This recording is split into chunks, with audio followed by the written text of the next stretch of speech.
Hello dear friend, नमस्कार। स्वागत है आप सभी का एजुकेशन में।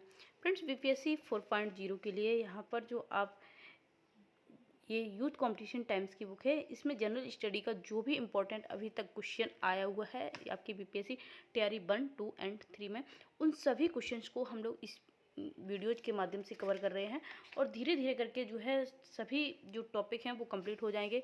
आज का हमारा टॉपिक रहेगा मूल अधिकार, राज्य के नीति निर्देशक तत्व, मूल कर्तव्य। इसके साथ साथ जो आपकी राज्यसभा लोकसभा से क्वेश्चन आए हैं उनको भी इस वीडियो में समाहित किया है। तो फ्रेंड्स, यहाँ पर शुरुआत करते हैं पहले क्वेश्चन की। संविधान का कौन सा अनुच्छेद अस्पृश्यता के उन्मूलन को सुनिश्चित करता है? यहाँ पर कुछ ऑप्शंस दिए हैं। आपको पता है तैयारी में सभी में 5 ऑप्शंस आते हैं। तो अनुच्छेद जो है 15, अनुच्छेद 16, अनुच्छेद 17, उपर्युक्त में से एक से अधिक और उपर्युक्त में से कोई नहीं। फ्रेंड्स, इसका राइट ऑप्शन जो है वो आपका सी हो जाएगा। अनुच्छेद जो 17 है वो अस्पृश्यता के उन्मूलन से संबंधित है। सी नंबर ऑप्शन राइट हो जाएगा। यहाँ पर देख लेंगे इसकी कंप्लीट व्याख्या। भारतीय संविधान का अनुच्छेद 17 जो है वो अस्पृश्यता के उन्मूलन को सुनिश्चित करता है।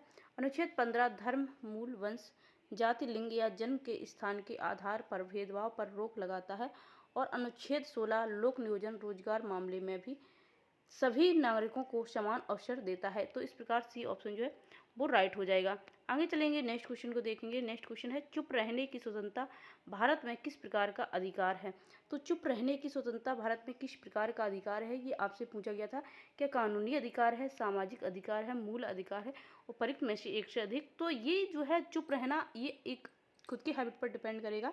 तो ये मूल अधिकार है और ये मूल अधिकार के ही अंतर्गत आता है। इसकी कंप्लीट व्याख्या यहाँ पर आप देख लीजिए।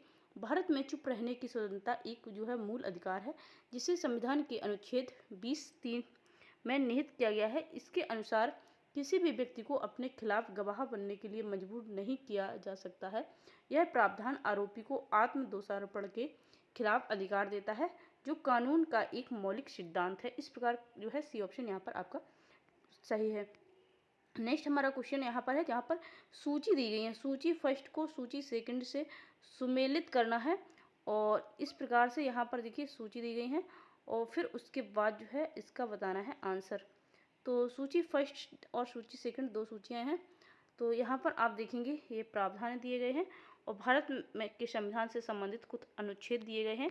तो यहाँ पर आप देखेंगे ये 4 ऑप्शंस दिए हैं।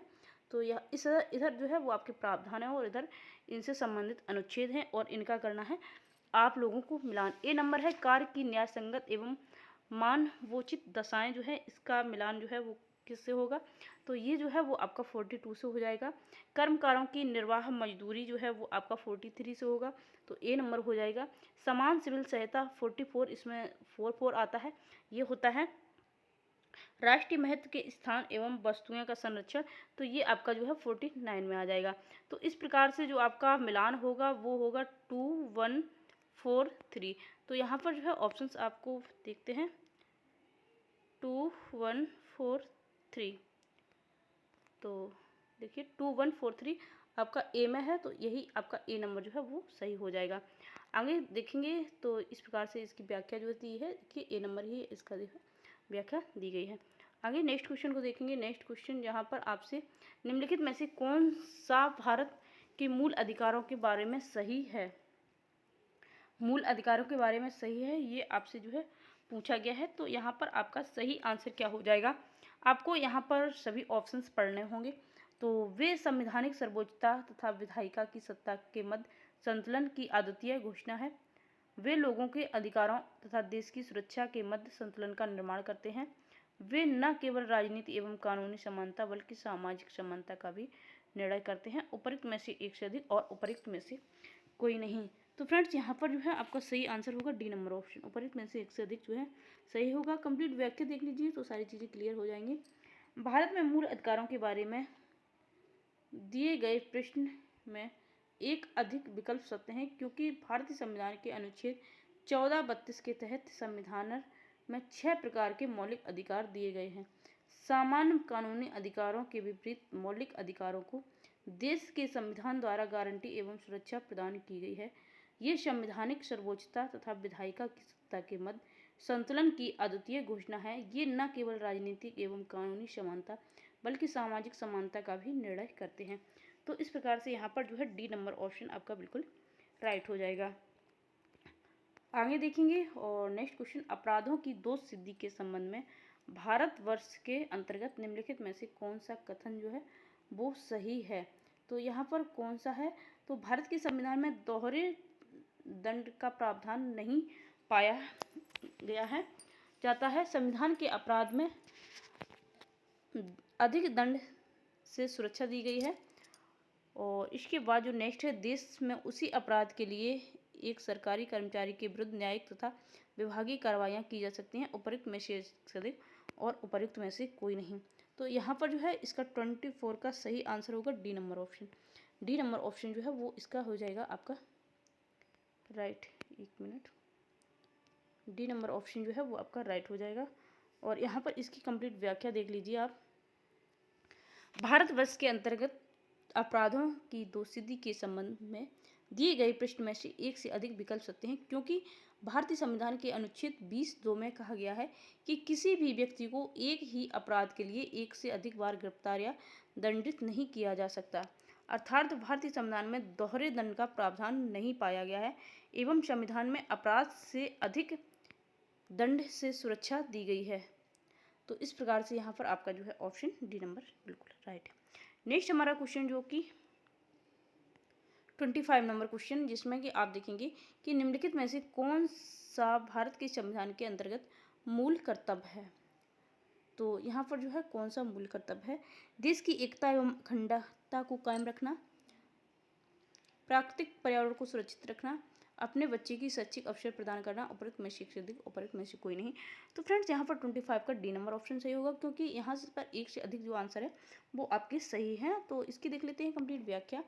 तो भारतीय संविधान में मौलिक कर्तव्य 42वें संविधान संशोधन 1976 ईस्वी के द्वारा जोड़ा गया है। इसे संविधान के भाग 4 का में अनुच्छेद 51 का के तहत रखा गया है। मौलिक कर्तव्यों की संख्या 11 है। अतः दिए गए प्रश्नगत विकल्पों में देश की एकता एवं अखंडता को कायम रखना, प्राकृतिक पर्यावरण को सुरक्षित करना, माता पिता एवं संरक्षक द्वारा 6 से 14 वर्ष के बच्चों हेतु प्राथमिक शिक्षा प्रदान करना मौलिक कर्तव्य है। तो इस प्रकार यहाँ पर आपका डी विकल्प जो है वो राइट हो रहेगा। आगे नेक्स्ट क्वेश्चन को देखेंगे। नेक्स्ट क्वेश्चन आपका है, भारत में प्रेस स्वतंत्रता लोगों को प्राप्त है क्योंकि। प्रेस की स्वतंत्रता लोगों को प्राप्त है क्योंकि यहाँ पर आपको ऑप्शंस दिए हैं। यह संसद की विधि के तहत लोगों के लिए उपलब्ध है। यह भारत के संविधान में विशेष रूप से प्रदत्त है। यह विचाराभिव्यक्ति की स्वतंत्रता के अधिकार में निहित है। उपयुक्त में से एक से अधिक और उपयुक्त में से कोई नहीं। तो फ्रेंड्स यहाँ पर आपका सही आंसर हो जाएगा सी नंबर ऑप्शन। यह विचाराभिव्यक्ति की स्वतंत्रता के अधिकार में निहित है। सी नंबर ऑप्शन जो है वो आपका राइट रहेगा। नेक्स्ट यहाँ पर इसकी व्याख्या देख लेते हैं। भारत में प्रेस स्वतंत्रता लोगों को प्राप्त है क्योंकि यह विचाराभिव्यक्ति की स्वतंत्रता के अधिकार में निहित है। संविधान में प्रेस की स्वतंत्रता का उल्लेख नहीं किया गया है। हालांकि प्रेस या मीडिया की स्वतंत्रता भारत संविधान के द्वारा अनुच्छेद 19(1) के तहत प्रदत्त वाक स्वतंत्रता है और अभिव्यक्ति के मौलिक अधिकार में निहित है। यह स्वतंत्र पत्रकारिता को प्रोत्साहित करता है और लोगों को सरकार के कार्यों के पक्ष या विपक्ष में अपनी राय देने का अवसर देकर लोकतंत्र को बढ़ावा देता है। इस प्रकार से यहाँ पर आपका सी नंबर ऑप्शन जो है वो राइट हो जाएगा। नेक्स्ट यहाँ पर हमारा क्वेश्चन है, मौलिक अधिकारों को लागू करने के लिए न्यायालय निम्नलिखित में से किसे जारी कर सकता है। तो मौलिक अधिकारों को जो है लागू करने के लिए जो न्यायालय होता है वो रिट जारी करता है। बी नंबर ऑप्शन जो है वो राइट होगा। तो यहाँ पर देखिए कंप्लीट व्याख्या यहाँ पर आप देख सकते हैं। मौलिक अधिकारों को लागू करने के लिए सर्वोच्च न्यायालय तथा उच्च न्यायालय को रिट जारी करने की शक्ति प्राप्त है। भारतीय संविधान के अनुच्छेद 32 को महत्वपूर्ण अनुच्छेद माना जाता है क्योंकि यह प्रावधान करता है कि मौलिक अधिकार की रक्षा का अधिकार अपने आप में एक मौलिक अधिकार है। संसद किसी भी अन्य न्यायालय को सभी प्रकार के निर्देश, आदेश और रिट जारी करने का अधिकार दे सकती है। तो इस प्रकार से यहाँ पर आपका बी नंबर ऑप्शन। आगे नेक्स्ट देखेंगे तो यहाँ पर राष्ट्रपति, उपराष्ट्रपति, मंत्रिपरिषद, महान्यायवादी, संसद, यानी कि जो संसद है वो आपकी राज्यसभा और लोकसभा से मिलकर बनती है। तो इनसे संबंधित जो भी क्वेश्चन है उन क्वेश्चन को देखते हैं। तो फ्रेंड्स यहाँ पर आप देखेंगे निम्न में से संविधान संशोधन ने भारत न्यायपालिका को संसद के अधीन बना दिया है। तो यहाँ पर जो है आपका सही आंसर क्या होगा, 42वें संविधान संशोधन ने, 43वें संविधान संशोधन ने, 40वें संविधान संशोधन ने उपरोक्त में से एक से अधिक और उपरोक्त में से कोई नहीं।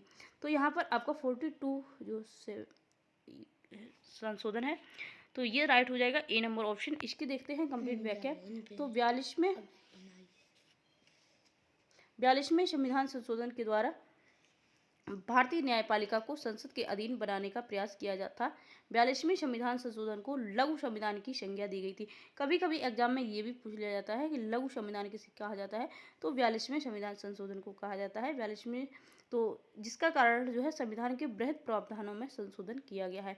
तो इस प्रकार से ये आपको याद रखना है। नेक्स्ट हमारा क्वेश्चन यहाँ पर पूछा गया है, प्रधानमंत्री लाल बहादुर शास्त्री ने भारतीय राष्ट्र के आधारभूत मूल्यों एवं उद्देश्यों को चुनौती देने वाले निम्न में से किन मुद्दों का सामना किया था। तो यहाँ पर इसका जो है राइट आंसर क्या होगा, सामाजिक एवं आर्थिक रूपांतर हेतु अन्न की कमी, 1965 में पाकिस्तान के साथ युद्ध, दक्षिण में हिंदी विरोधी आंदोलन, नेक्स्ट उपरोक्त में से एक से अधिक और उपरोक्त में से कोई नहीं। इसका जो राइट आंसर होगा वो डी नंबर ऑप्शन होगा, उपरोक्त में से एक से अधिक। इसकी कंप्लीट व्याख्या देख लीजिए। भारत जो प्रधानमंत्री लाल बहादुर शास्त्री के कार्यकाल जो है वो 1965 से 1966 था में भारत के समक्ष खाद्यान्न की समस्या, भारत पाकिस्तान युद्ध 1965 तथा दक्षिण में हिंदी विरोधी आंदोलन का सामना करना पड़ा। शास्त्री जी ने जय जवान जय किसान का नारा दिया था। तो इस प्रकार से यहाँ पर डी नंबर ऑप्शन इसका जो है वो राइट था।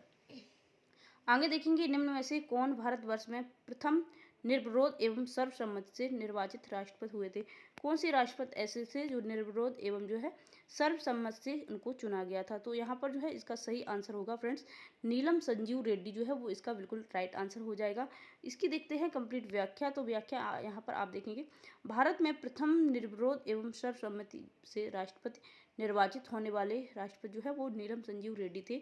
यह वर्ष 1977 से 1982 तक भारत के छठे राष्ट्रपति के रूप में कार्य किया। डॉक्टर राजेंद्र प्रसाद जो है भारत के प्रथम राष्ट्रपति थे। तो इस प्रकार से आपको ये याद रखना है। नेक्स्ट हमारा क्वेश्चन है, भारत के नए संसद भवन में सांसदों के निलंबन का रिकॉर्ड निम्नलिखित में से कौन सा है। तो यहाँ पर इसका सही आंसर आपको बताना है। डीएमके के 16 सांसद निलंबित हुए, टीएमसी के जो है 13 सांसद निलंबित हुए, कांग्रेस के 41 सांसद निलंबित हुए, उपरोक्त में से एक से अधिक और उपरोक्त में से कोई नहीं। तो यहाँ पर जो है डी नंबर ऑप्शन जो है आपका डी नंबर ऑप्शन जो है उपरोक्त में से एक से अधिक जो है वो सही हो जाएगा। कंप्लीट व्याख्या देखेंगे तो भारत के नए संसद भवन में सांसदों के निलंबन का आंकड़ा जो है 146 पहुंच गया है। कितना है 146। इसमें सर्वाधिक जो है कांग्रेस के जो कि 58 है, लोकसभा 41 और राज्यसभा 17। डीएमके के 21 सांसद, लोकसभा से 16 और राज्यसभा से 5, तृणमूल कांग्रेस के 21 सांसद। इस प्रकार से जो है टोटल 146 जो है वो निलंबन उनका किया गया है। नेक्स्ट है, राज्यसभा का सदस्य बनने के लिए आवश्यक जो न्यूनतम आयु है वो कितनी होनी चाहिए। तो राज्यसभा के लिए 30 वर्ष होनी चाहिए। सी नंबर ऑप्शन यहाँ पर करेक्ट हो जाएगा। और इसकी कंप्लीट व्याख्या यहाँ पर आप देखेंगे तो भारतीय संविधान के अनुच्छेद 84 के अनुसार कोई भी व्यक्ति राज्यसभा का सदस्य बनने योग्य तब होगा जब उम्मीदवार की आयु कम से कम 30 वर्ष हो, जबकि लोकसभा का सदस्य बनने के लिए न्यूनतम जो आयु होती है वो 25 वर्ष होती है। तो आपको लोकसभा का भी याद रखना है क्योंकि यहाँ से भी क्वेश्चन पूछा जा सकता है। नेक्स्ट है आपका, भारत के नए संसद भवन को देश को कब समर्पित किया गया था। तो क्योंकि ये जो है उस टाइम करंट टाइप का भी क्वेश्चन है और ये जीके का भी क्वेश्चन है। तो यहाँ पर इसका जो है सही आंसर क्या हो जाएगा, तो 28 मई 2023 जो है वो इसका बिल्कुल राइट आंसर होगा। इसकी कंप्लीट व्याख्या जो है वो आप यहाँ पर देख पाएंगे। प्रधानमंत्री नरेंद्र मोदी ने 10 दिसंबर 2020 को नए संसद भवन की आधारशिला रखी थी और यह 3 वर्षों में बनकर तैयार हो गया, जिसे 28 मई 2023 को देश को समर्पित किया गया था। इसकी डिजाइन बिमल पटेल ने तैयार की थी। इसमें कुल 1272 सीटें हैं, जिसमें लोकसभा की 818 सीटें और राज्यसभा की 384 सीटें हैं। नए संसद भवन को संविधान सदन के नाम से भी जाना जाता है। तो इसका जो नया नाम है संविधान सदन, ये भी आपको याद रखना है। नेक्स्ट क्वेश्चन है, भारत की नव उद्घाटित संसद में सांसदों के लिए कुल कितनी सीटें हैं। तो कुल कितनी सीटें हैं ये आपको जो है बताना है यहाँ पर। तो देखिए 1272 अभी आप ऊपर वाले क्वेश्चन में भी देख चुके हैं।